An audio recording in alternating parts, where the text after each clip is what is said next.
Club of Eugene's June 23rd, 2023 program featuring Eugene's City Manager, Sarah Medary. My name is Andrew Kalk and I am City Club's president. Today, City Club comes to you live from the 5th Street Market District in the heart of downtown Eugene, and it's my pleasure to extend a warm welcome to our speaker and also to all of you joining us here in person, those of you joining online, and those of you joining us over the radio. For 3 decades, the City Club of Eugene has remained dedicated to its founding mission to build community vision through open inquiry. In accordance with our mission and purpose, we hope to connect people throughout our community and across generations, identities, experiences, and perspectives. You are invited this week and every week to join us in this effort, to share your wisdom, learn something new, and take active steps to make a difference in this city and region we all love. Of course, we cannot do this work alone. A special thank you to our Platinum, Community, and Diamond sponsors. Eugene Area Chamber of Commerce, serving as a catalytic leader in creating a vibrant and diverse economy that drives economic opportunity and well-being.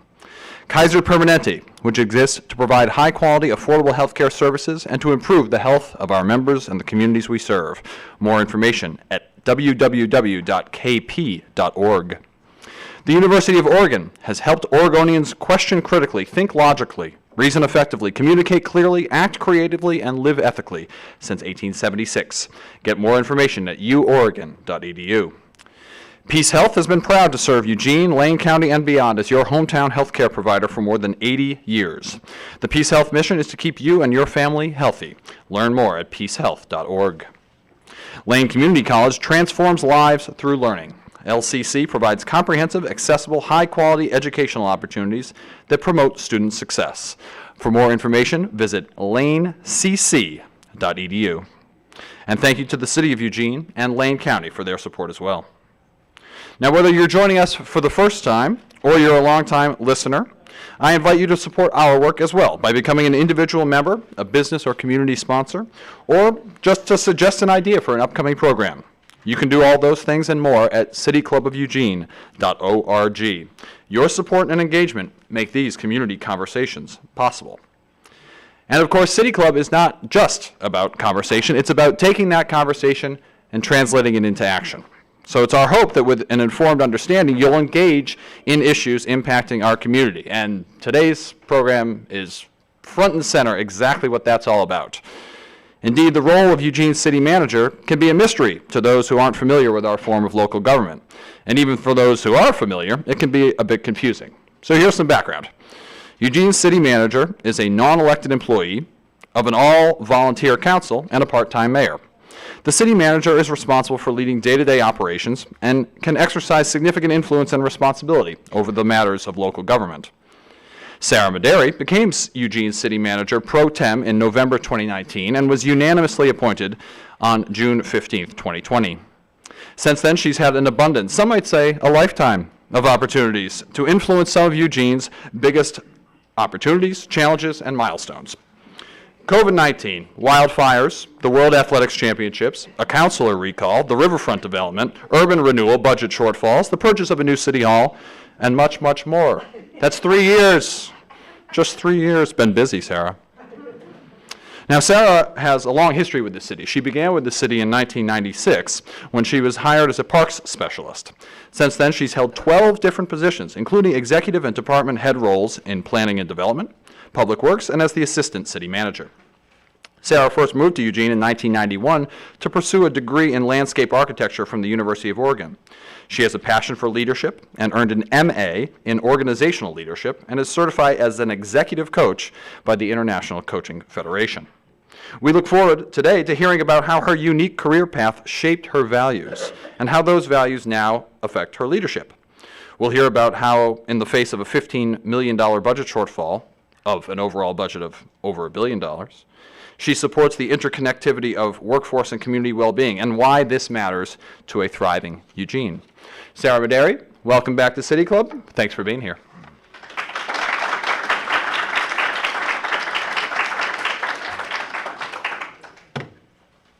I wasn't allowed to bring slides, or encouraged not to, for you at home in the radio, but I did bring some props, a few notes. Really excited to be back here with all of you.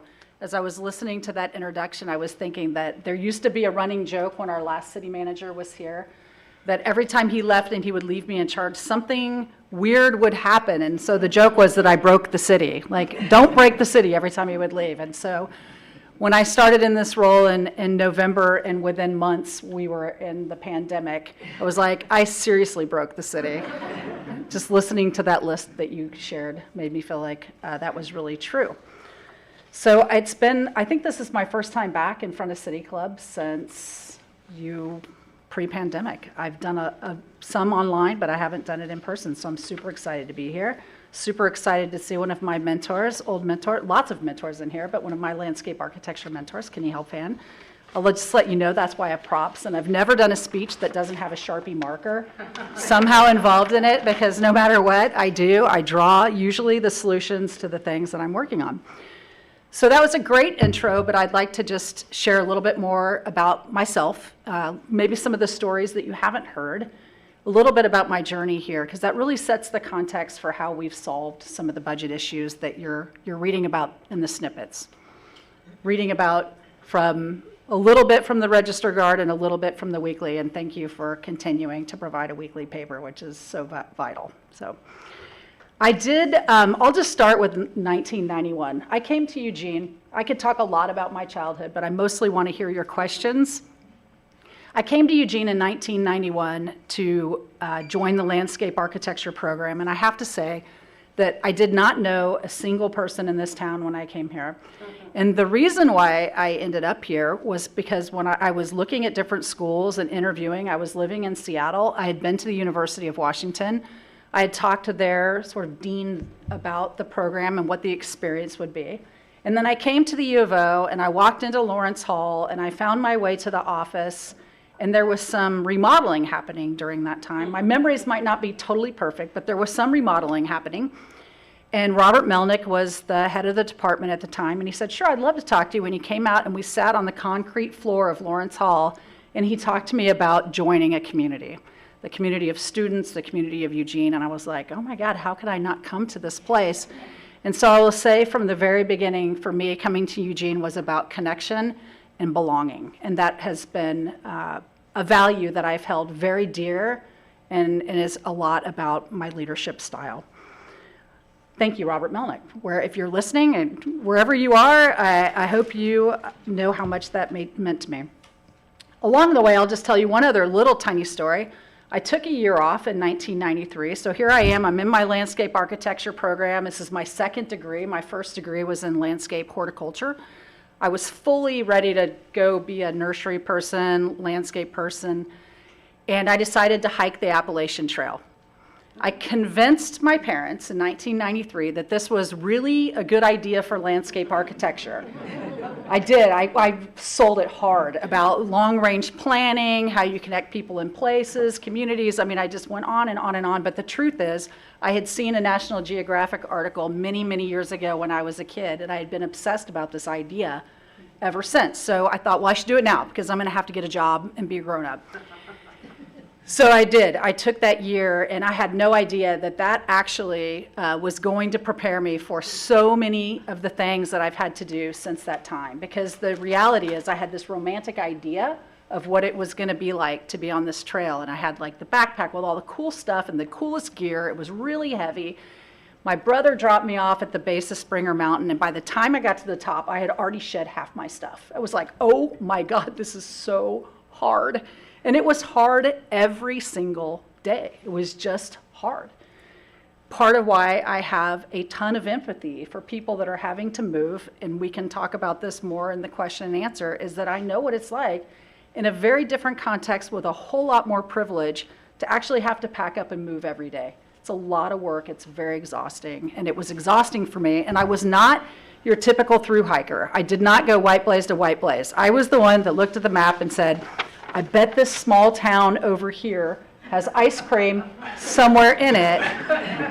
And we hitchhiked a lot. I had my dog with me, so I hiked with another woman and my dog. And my parents are no longer living, so I can say now on the radio and here in person that I did a lot of hitchhiking for ice cream. It was awesome. But it also, as the mayor has told me many times, you never know what you're preparing for. And until you've hiked the 500 miles of Virginia, sorry to anybody that's from Virginia, it's the hardest thing you've ever done. Never changes for 500 miles. It's really, really hard. But you just step by step get through it. And it's given me a lot of perspective on resilience. And I will say my landscape architecture context is ultra critical to the way that I think and I lead. And I've told Kenny this before, that he really taught me how to think bigger than I thought you could think big. Like really think bigger. What else could be happening? What are you not seeing?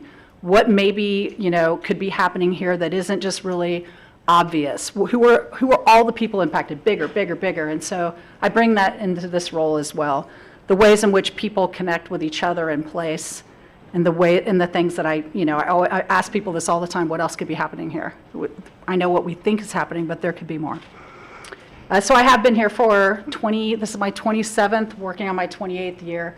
I've had 13 jobs. I started off as an irrigation maintenance worker. So I started off my first day cutting around sprinkler heads, and I did that for days and days and days on end because I started in April, and that's what you do in April as an irrigation maintenance worker.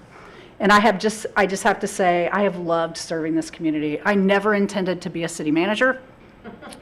I always just found my place and my purpose. And as we got into COVID, this actual 3x5 card, I have used at almost every all-city meeting we've had, which is you will find your purpose at the intersection of your talent and the needs of the world. The closer you are to the center, the happier you're going to be, the more motivated you're going to be. So I found that in all of my years at the city, and I always think of myself as a community member who became a city manager. I'm not a city manager that came here and became a community member. I don't know that I would ever even consider doing this job in any other place. It's just, to me, it's not about the career, it's about the place and the community.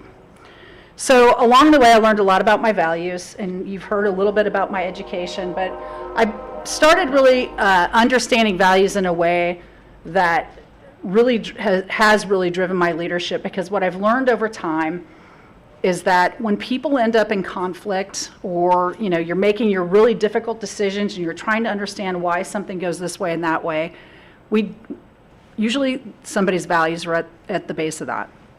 And you would see things happening in the world, like in the workplace, where I'll just give you a really quick example where you might have two employees in conflict. They're working on a project together.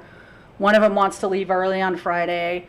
The deadline's Friday. Let's just say the deadline's Friday. The person wants to leave early. They're good enough and they're ready to go. And the person they're working with is like, our boss isn't actually going to look at this until Monday at 8, so why don't we just keep working on it? We can make it better. I can change the font. This would be me, right? Because the person and so what ends up happening is the person who wants to leave, the creative person's like, you're just a slacker. Why don't they want to work until whatever? We have all this time. And the other person is like, they're such a procrastinator. And neither of those things are true. You have somebody that maybe want to go spend time with their family, and their core value is family. And somebody whose core value is actually creativity. And so it really helped me start to understand the kinds of decisions we're making, who are we serving, what values are we serving. And really, I've been through this value sort so many times over the years, trying to identify what is at the core of who I am. And it hasn't really changed a lot, and it serves me all the way through, which is authenticity, teamwork, stewardship, and making a difference. And those are always the ones that pop up. If I have to go all the way down to the core, it usually ends up at authenticity, because I always feel like if I'm just there and present, all the rest of it will happen, right? So this matters because these things, you think you know who you are until you start actually trying to cull this down to one. And then you start going, wow, I guess I don't actually care about my friends as much as I thought I did. I'm all about my friends. That one gets scratched off the list. And so in really dark times, these things light up, and we've had some really dark times. So as you know, I started in 2019.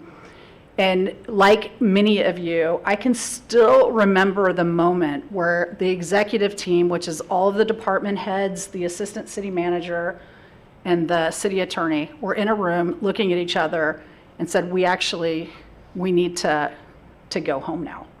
People need to go, because if we don't go, nobody goes, right? It doesn't matter when leaders, people follow us. So opening up the emergency operations center before there had actually been an emergency, because we knew we had a communications crisis that was already happening.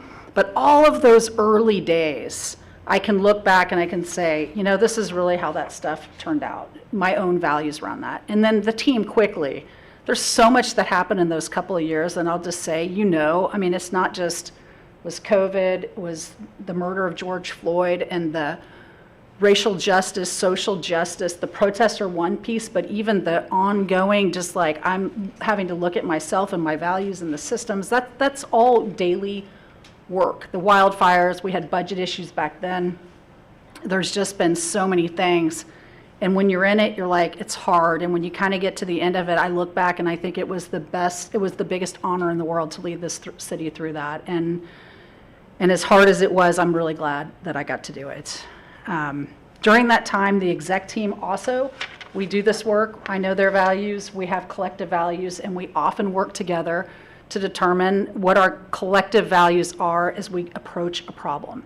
So as we start to think about reducing the budget, what are the values we hold the most dear to ourselves? So that's sort of the heart. I will just say that's the heart and the context that kind of leads me into a little bit more technical, heady stuff about our financial condition. So we've known over the last however many years, every year I've been in this job, we have, except for last year, we've reduced the budget by several $1 million. And last year we were still saving money, so we were still cutting money. It just wasn't a reduction in services. And we knew we were lining up for, we forecast 6 years out. We have some very known factors that move into that, and then we collect data from the state and the county and others, and we can make some pretty good assumptions about where things are going. And we could tell that we had a $15 million hole coming towards us. We did a couple of things to prepare for that. The first thing that I did, and I'm going to say I, but it's really we, but I'll say I. The first thing that I did was propose that we shift to a biennial budget, that we need to be thinking a little bit longer term, that municipal budgets don't actually change that much year over year over year, and we spend a lot of time in process building it, going through it, and we don't actually have enough time to do community engagement, really measure our success. And so a 2-year budget allows us to have a little bit more flexibility and time, and it creates a little bit of a longer range thinking. So that was one. The second was shifting to a priority-based budget process. That is, it's a term, but essentially what it means is let's get much more detailed about the programs that we do, where we're spending our money. And essentially what that led to was, instead of having 54 service areas, 51 or 54 service areas, we now understand our budget through 204 different program areas. So every dollar is assigned. We know where the money is going, and it's meant to set up a conversation about where are the priorities. If we need to have a discussion about reduction or revenue, like let's just say our revenues are good, but you want to dial something up, it sort of sets that foundation. So we're partway into that. We did some work around prioritization, but it's just not quite ripe. We're continuing to work on that. So we did that. We went out with a community survey, knowing during the time we were doing it what we were going to hear. We knew it was going to be pretty rough, right? And we expected that, but we hadn't asked the community in over a decade what they thought about what we were doing.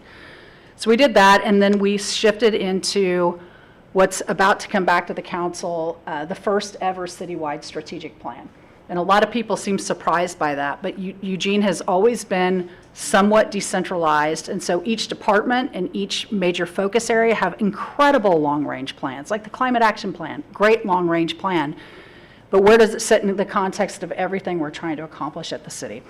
So we've been working on that. So all of that was intended to help guide us through this $15 million cut. Even so, I'm going to shift to that. We knew at the beginning of this that we were really trying to solve two very distinct problems that connect through the budget.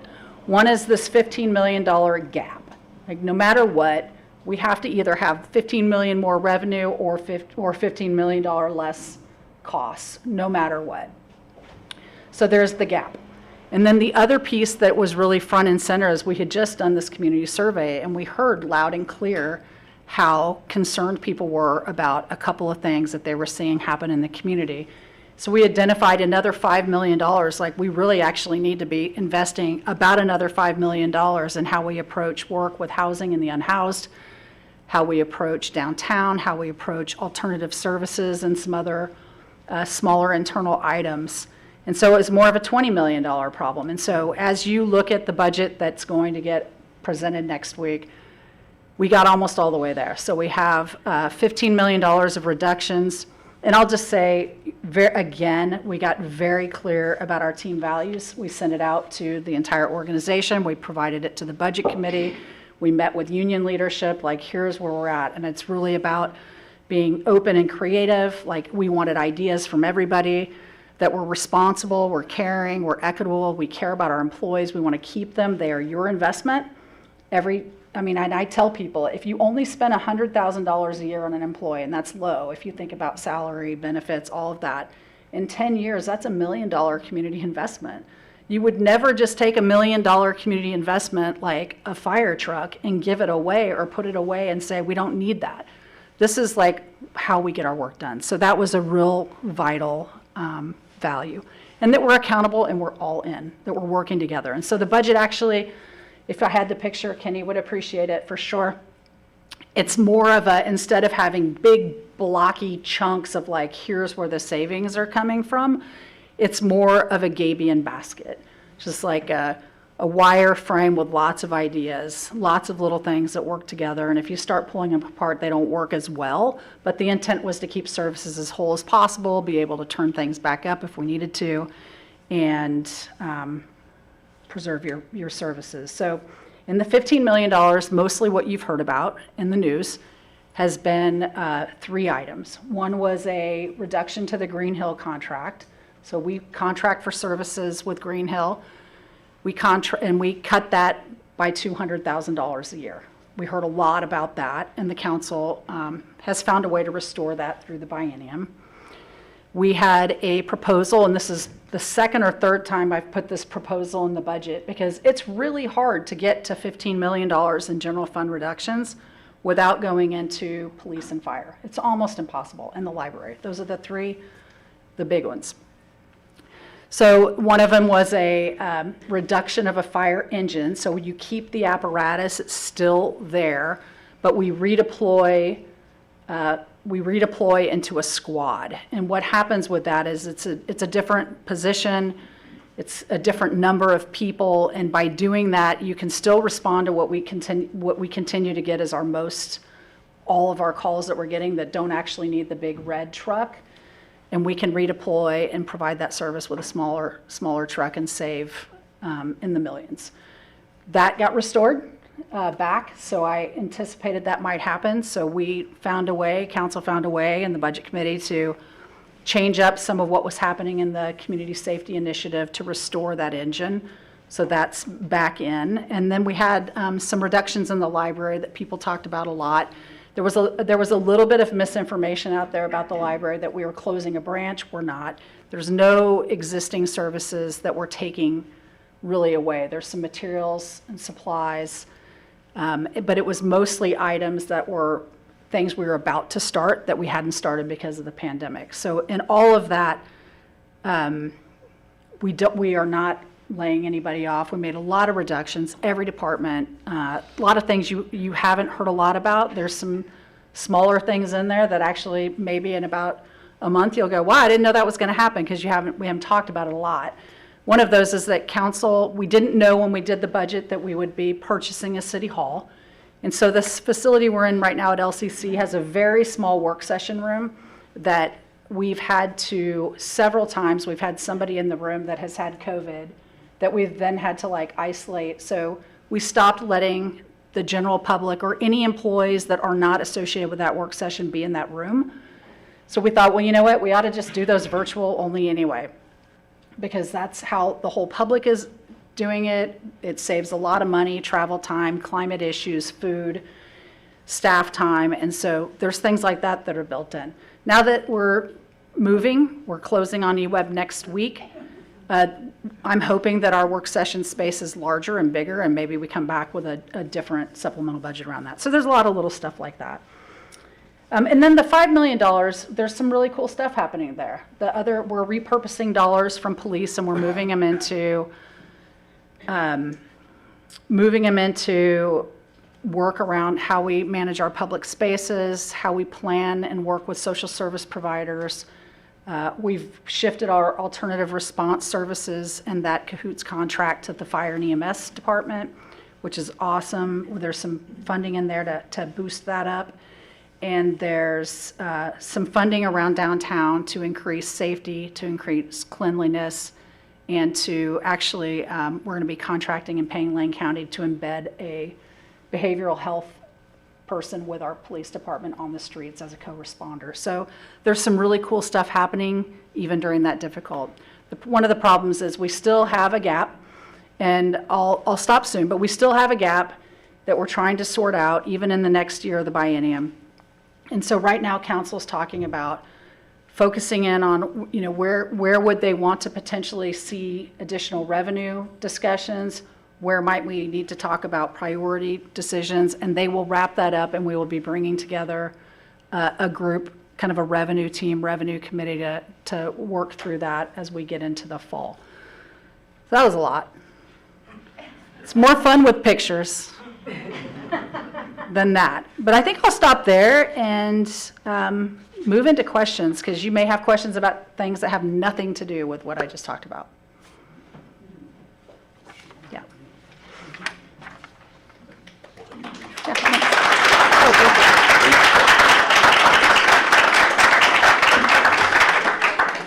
Thank you, Sarah, for joining us at the City Club of Eugene. We'll begin our QA in just a moment. But first, I'd like to thank the business and in-kind sponsors whose support helps to make the City Club possible.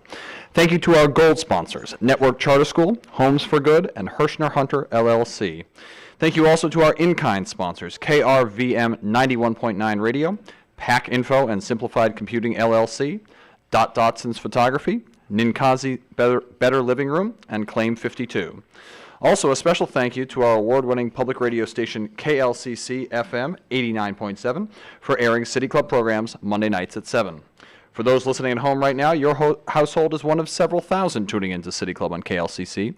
We love that you are here. You can also find all recent City Club programs archived on KLCC, as well as on our YouTube channel and as podcasts. Like I said, we'll take a brief break and then have some questions for our guest speaker. Thanks very much.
Welcome back to the City Club of Eugene's Forum with Eugene City Manager Sarah Medary. We're transitioning into questions and answers now. We have a line of questioners here in the room and several online that we'll get to.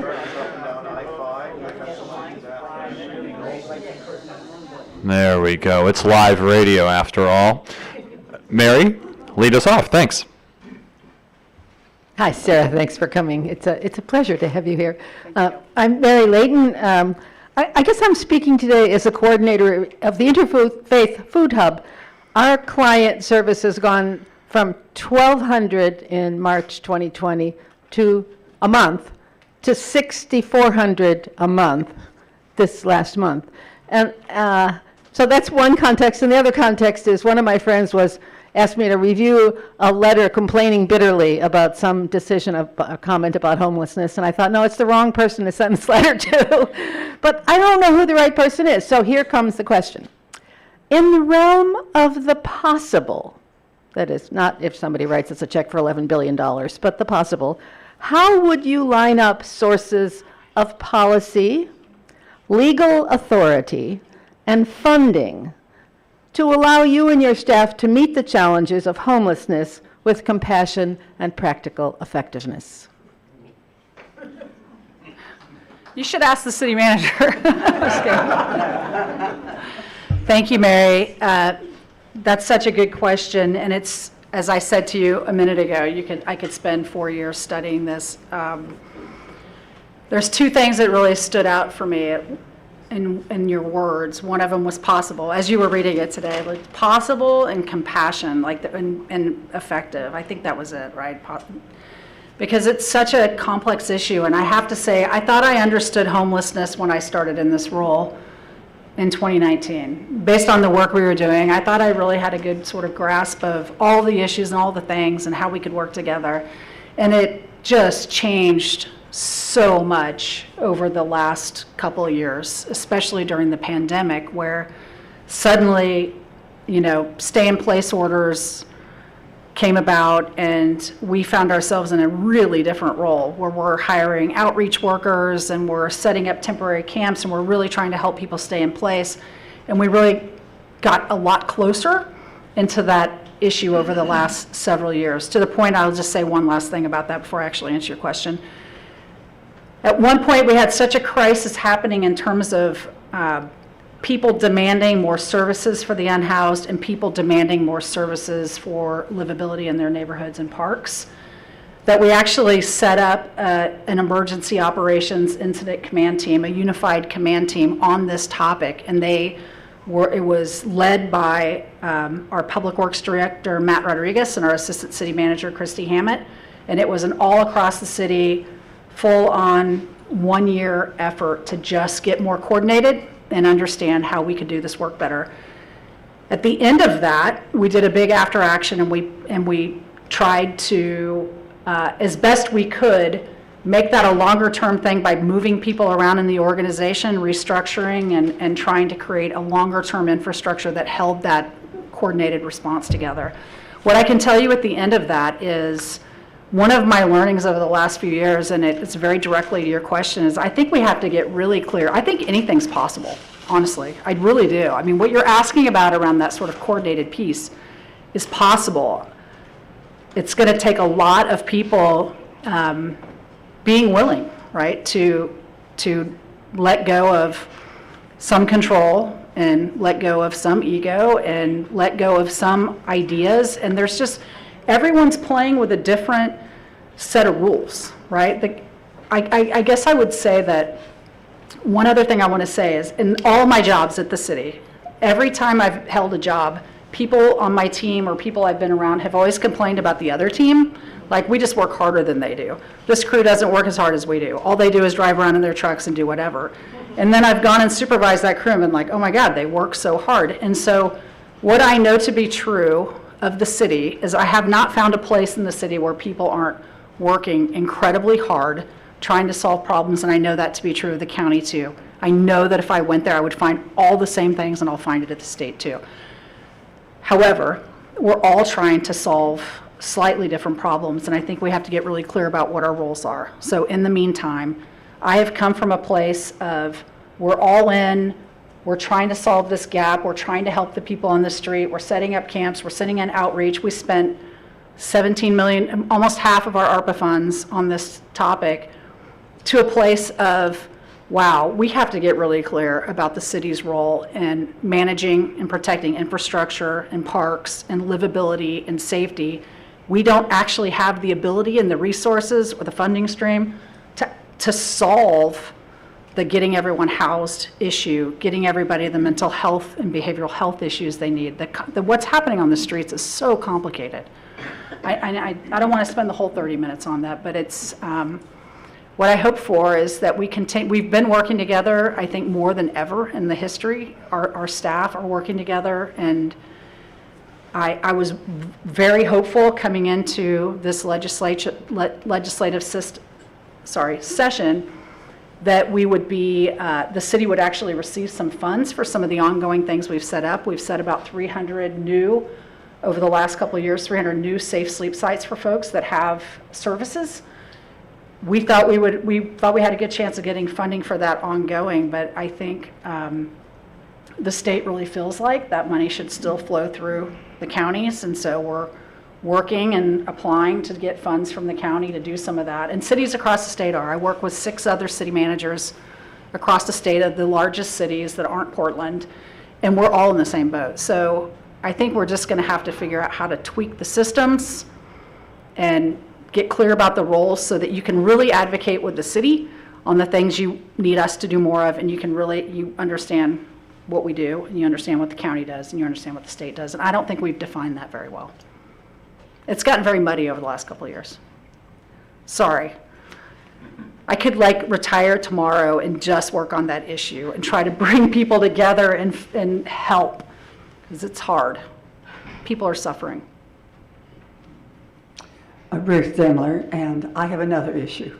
Okay. A real problem, but it's a worldwide problem of climate change, and we all need to be thinking and doing something. I grew up in Los Angeles, and when I grew up, they didn't have so many cars. We had a lot of trolleys, we had a lot of railroads, but they vanished, and I could see that happen when I lived there. And I'm hoping that maybe we could improve our rail system. We have a rail line that goes to the ocean. Does anyone know that? Almost to the ocean. Goes to Coast Bay. But people aren't allowed to use it. It carries lumber. And we have 60%, I understand, are seniors who live in Florence. They'd love to come up here to Eugene without having to drive. And I know I'd love to go on the rail down to the ocean. I think we need to make more use of rails. Also, we need to, in Los Angeles, they have lanes for people where you carry more than 2 people in a car, or more than 1 at least. You have multi-use cars, carpooling. And so they have a fast lane. Well, that takes off half the cars. We haven't implemented any of these issues to reduce our carbon. And they're just 2 suggestions. I'd love to get on the rail. And I would also love to see multi-use of some of our lanes. So, any chance? Well, unfortunately, I drove here, so I'm sorry to say that. But I had a very difficult time getting here because of all the construction that's happening on the 2-way bike path. It's a 2-way bike path. So we are, like, all of what you see getting torn up right now has a lot to do with alternative transportation, which is not what you're asking about. You're asking about a rail to Florence, which I think is really a very interesting idea. And using something else besides our private car. Yeah, and so all of that construction you're seeing right now is the connection that's going to continue connecting the 2-way bike path on Amazon all the way to the river and along 8th Street. So it looks like we're tearing up the street to do whatever, but that's what's coming. And I'm going to carry your idea about the rail to Florence and see. Would you? Yeah, I will. I love the idea. I love the bigness of the idea and the impossibility of it. It sounds great. It sounds fun. Hi, thanks for coming, Yeah, Sarah. thanks. I'm Doug Bovee, City Club member. Another topic that you have dealt with that wasn't mentioned in that long list is electrification, and it's very much tied in with the question that Ruth just asked. So the question that I have is, what is the legal status now after the Ninth Circuit Court decision, Berkeley appeal, for our electrification ordinance in Eugene? Okay. This is a changing landscape. So, and it is, I can't say a lot about it because at the moment it's scheduled to be on the ballot, right? And so I'm not really somebody that can, in my role, say anything that would influence you to vote one way or the other way. So what the current status is that that has been referred for a vote in the fall. Council had a work session right after that happened to talk about, did they want to publicly support it? Did they want to withdraw the ordinance? They just talked about what their options were, which is a requirement under the, I can't remember if it's the charter or the code, one of the two or both. There's some discussion that they may come back and talk about that again before they go on their summer break, and that could change. But right now, what the status is it's scheduled for being on the ballot in November, and that's what the current status is. So the Berkeley decision is going to be in court and in appeals, and that will take longer to completely determine before we have a vote in November, unless council makes a different decision in July. I think that's as accurate as I can get. I know it's difficult. And so, I mean, the follow-up is, what do the legal people have to say about the Ninth Circuit Court decision, and is there recourse? Because it's my understanding, correct me if I'm wrong, that that decision makes the ordinance illegal. The ordinance, if it passes, illegal. I just don't feel like I can speak to it because it feels like it feels like I'm sliding over into an elections law violation, and I just don't want to do that. Thanks. Rob Zako, City Club member. Speaking of sort of appropriate roles, my question is, who really runs the city of Eugene? As Andrew explained, we have a city manager form of government. We have a mayor and 8 city councilors who elect and represent the people. They're drawn from all walks of life. They're paid a little bit, not a lot. And we have a professional city manager that they hire to carry things out. So the theory is that the city council and mayor set policy and the city manager implements. Could you give us a couple examples to kind of contrast that of where you've seen the city council taking the lead and where you've taken the lead as city manager, of sort of how those roles shift? Okay. Thank you. You know, if you look at an org chart, I can't remember exactly where, but if you look at some of the older org charts and places I see it, the top of the org chart actually says community, and that's really who runs the city of Eugene. So to your point, you know, there's so many things that happen in an organization that are organizational management issues, you know, like negotiating. So here's a good example. Some cities are different, but under Eugene's charter actually gives a lot of authority to the city manager. So we are fully in control of negotiating union contracts. The council does not get involved in that other than being, people talk to them, right?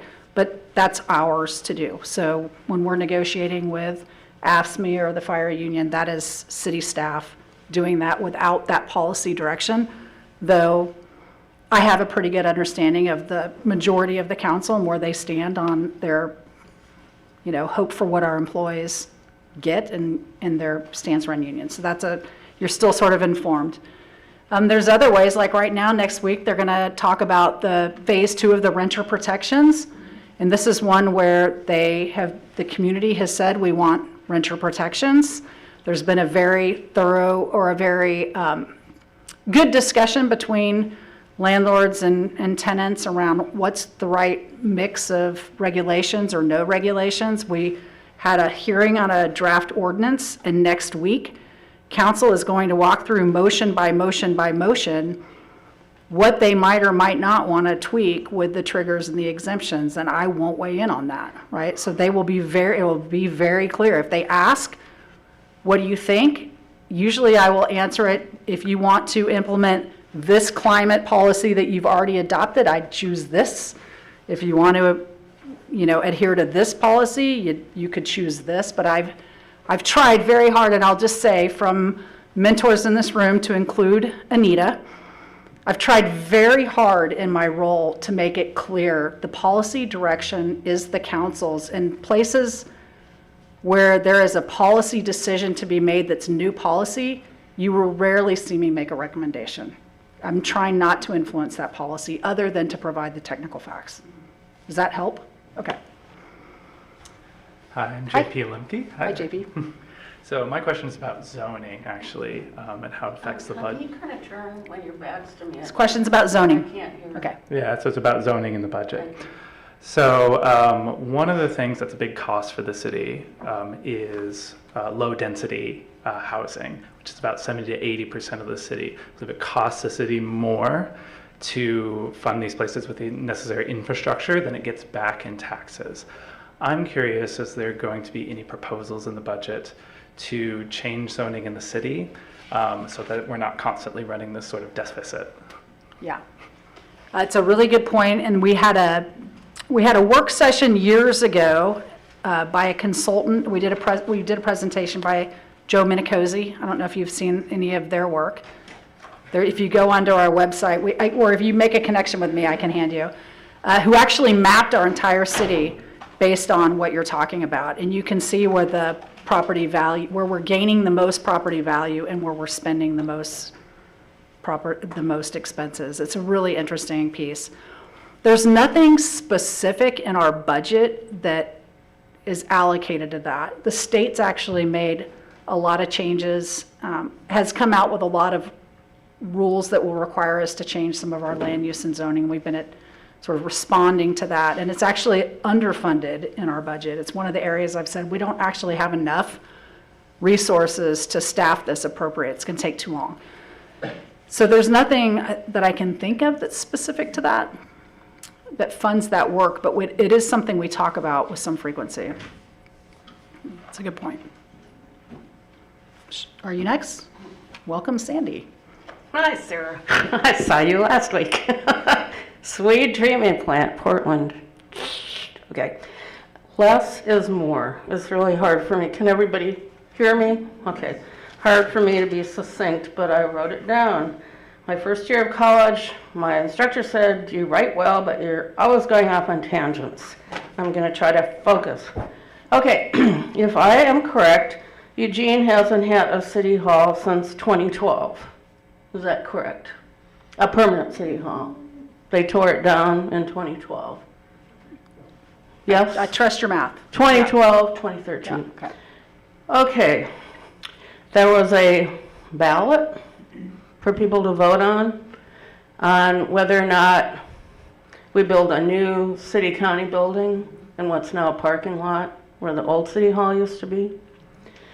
Okay, before it was voted on, I think, the old city hall was torn down. So we don't have a permanent city hall right now, is that correct? You're renting space? Right at this moment, you're correct. Okay. So I heard from someone that contracts with the federal government to do work here that because we don't have a permanent city hall, the federal government does not recognize us. Therefore, we're not eligible for federal funds. Is that correct? No. Oh. So Sorry. he was mistaken. Yeah. I could just say with a less is more. No. Oh, that's good to know. So we are eligible for federal funds. Yes, and we receive federal funding for lots of things. This is what he told me. Yeah. He's a federal contractor, so he was wrong. The other idea, I know people aren't going to like it, but the kicker, I've heard the state kicker, we're going to get a lot back. I know it takes an act of the legislature, right? How about turning some of that money over? Yeah. Just To that, that's what, I actually came up with do it. the Not city all of kicker. it. I want a city kicker. Because my property taxes keep going up. Yeah. To fund things. How about turning some of that kicker over? Yeah, Just an idea. city kicker. Thank you. We have a few questions from folks Great. online. One is about 2-hour eviction notices being used in the city. Typically under state law, it requires 72 hours of notice for a camper. The city has been increasing, according to reports, its use of these 2-hour notices. If you could tell us a little bit about what that is and maybe about why the city has been using it more regularly. Okay, you're getting, the deeper we get into specific operations, I just want to make sure that I'm giving myself some grace that there could be some lack of correctness in all that I'm saying. So I'm going to do my best. The issue I believe that's being asked about is we do give 72-hour notices. There are existing park rules that don't allow the building of structures. You can sleep in a city park, but you can't camp in a city park. And it's actually interesting, when I was in park operations, we turned lots and lots of people down that wanted to camp in parks, and like families and groups. And so here we are in 2023, and that's still a rule that you can't camp in parks. And you can't be in a park after it closes at 11.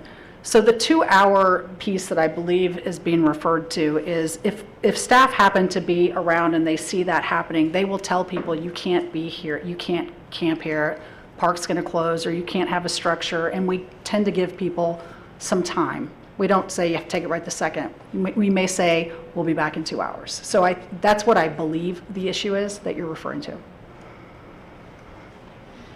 And Can I just ask one really quick last question? just to follow up, there's been reporting that has increased in recent years, potentially even based on the OPB report, a record last year. Is there any reason why the city would be using that more frequently now than in the past?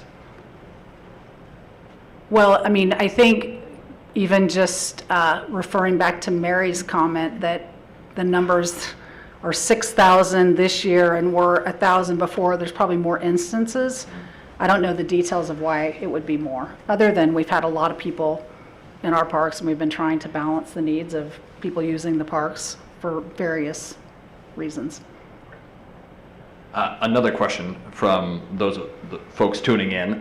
Next Monday, as you mentioned, the City Council will discuss funding Eugene's Affordable Housing Trust Fund, which the questioner says has been used to leverage $2.2 million in investments into $45 million in new affordable housing just in the last couple of years.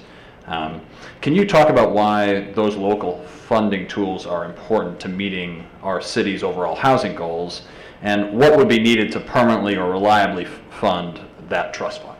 Yeah, thank you. So when the council put that construction excise tax in place and started to set up the Affordable Housing Trust Fund, they also communicated an intent to match that with $500,000 a year. It's not actually in the ordinance as a requirement, but it was clearly articulated as an intent, and we've been doing that every year with marginal beginning working capital. So if we have savings at the end of the year. And the reason why it hasn't been made an ongoing investment is simply we've been in a reduction. We've been in a reduction for a while, so we've been identifying it as a need. It doesn't actually have to be general fund. It could be, in my interpretation, it could be any number of things. It could be cash into the fund, which the purpose of that and the value of that is we have a lot more flexibility with local dollars for affordable housing than we do with any kind of federal dollars. We can fund things that the federal government would never fund. We can fund tiny houses. We can do projects and fund portions of projects that would otherwise have a gap, and we found it to be a very, very powerful tool in the pipeline. So that said, I think there could be opportunities for other ways of doing that, whether it's part of what we did is part of our ARPA funds was actually putting a number of dollars, I can't remember exactly what it is, I actually probably have a spreadsheet, several $1 million in a fund that would help us pay city fees on projects to also help with the affordable housing. So as we talk about revenues next week, it's one of the things that we've identified for the council of gaps and places where we need to actually have more funding, and this is one of them. So until we have a kind of an ongoing way to do that, we're going to continue to try to meet that intent of 500 a year. Thanks. Great, thank you. Another question from our live stream. We talked about the City Hall a little bit, moving to the eWeb, formerly eWeb headquarters. Do you have any updates on what departments you think will occupy that building, particularly public-facing ones? And what do you think about ideas that are out there in the community to include a history museum, a cultural center, a co-working space, other forms of community sort of engagement in that space? Yes. So we're scheduled to close on that property next week. So that's pretty exciting. Hope that continues to happen as long as nothing bad happens between now and then. And since I broke the city, hopefully I don't break it again. We are in conversations about who's going to go, and what I've talked about is the phase one elements were, the people that need a place to go. So we need to move out of the LCC building. So it's all the city manager's office, our equity and community engagement office. I made a commitment to honor a 20-year promise to vacate the 4th floor of the library for some future expansion. So we're moving those 4th floor services out of the office and into that building. That's kind of what we're planning. We can't fit all of the city people into it. We have a lot of staff. We have a lot. We're a big city, and so the building actually can't house everybody. So we couldn't put the entire planning and development department and engineering and all the Holt Center staff, all that. So we're still going to have people around, and we're still trying to determine who that who that final group is. We know for sure that phase one group, and as we're still working through what goes in next and what makes the most sense, what's financially smart, what's easy for people to get to. We've had some discussions about what are the possibilities of the space, what are the possibilities of the north building, are there community gathering spaces, is there a gallery space, but we haven't locked in on any of that. We've talked to a lot of community members about their interest in using that for things other than a city hall, which is not our current direction. We'll have to have you back and have a community brainstorm about it, because I'm sure there are lots of opinions in the room and in the city. Another question is about something that we touched on earlier, which is the nature of Eugene's city council. I mentioned that they were volunteer. I should have said that they were part-time. They have an annual stipend. It's approximately $19,000. That is not a full-time salary in this city, and I'm curious from your point of view, what impacts that has on the council's ability to do its job in the way they might want, and if you could wave a magic wand, whether you would do something about that, whether you think the community would be better served if it were different. Yeah, good question. You're going to take me right up to the edge of my role and how risky I want to be. I will tell you that our mayor and city councilors work incredibly hard. I mean, they're out and about all the time being asked to solve really, really challenging issues. And I think it's hard. It's hard to be in a role like that and serve a community of this size with these needs, with these complex issues, and also potentially have to work another 40-hour or more job to pay your wages. And so I do think it's a bit of a barrier for people to want to be in that role, and for people in that role to be effective. If you look at, for example, the county commissioners who are salaried and can dedicate their whole day to this work, which would be, I think, could help a lot in the pace of some of our policy decisions. It'd be great to see that. That's ultimately, if you think about the organizational chart of the city, that's really a community decision about whether we want, since I'm also part of the community, to do that. I can see a lot of benefits to it, to having full-time salaried council, but that's ultimately a community decision. Great. We'll have to leave it there for Q&A, but I hope you come back and join us again soon, Sarah. Thanks. We really appreciate it. Yeah, thanks. Sarah Medary, everybody.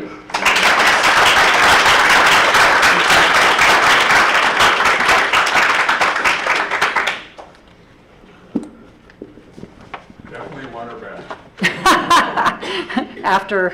I can talk about electrification. Right. Oh, no, that's all right. This has been, it's a radio program after all, not television. This has been our June 23rd, 2023 conversation at the City Club of Eugene with Eugene's City Manager, Sarah Medary. Please join me once again in thanking Sarah. City Club will return after the July 4th holiday on July 7th with a program featuring guest speakers from Kids First, Eugene School District 4J, and the FBI about how to protect our kids online. A special thanks and acknowledgement to all the City Club volunteers who made this and all of our programs possible.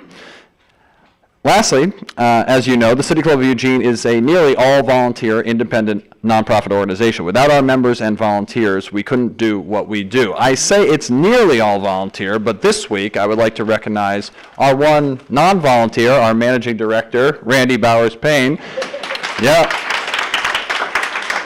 Randy's been an extraordinary asset to City Club. She also organized this program today, so thank you, Randy, for all you do for us.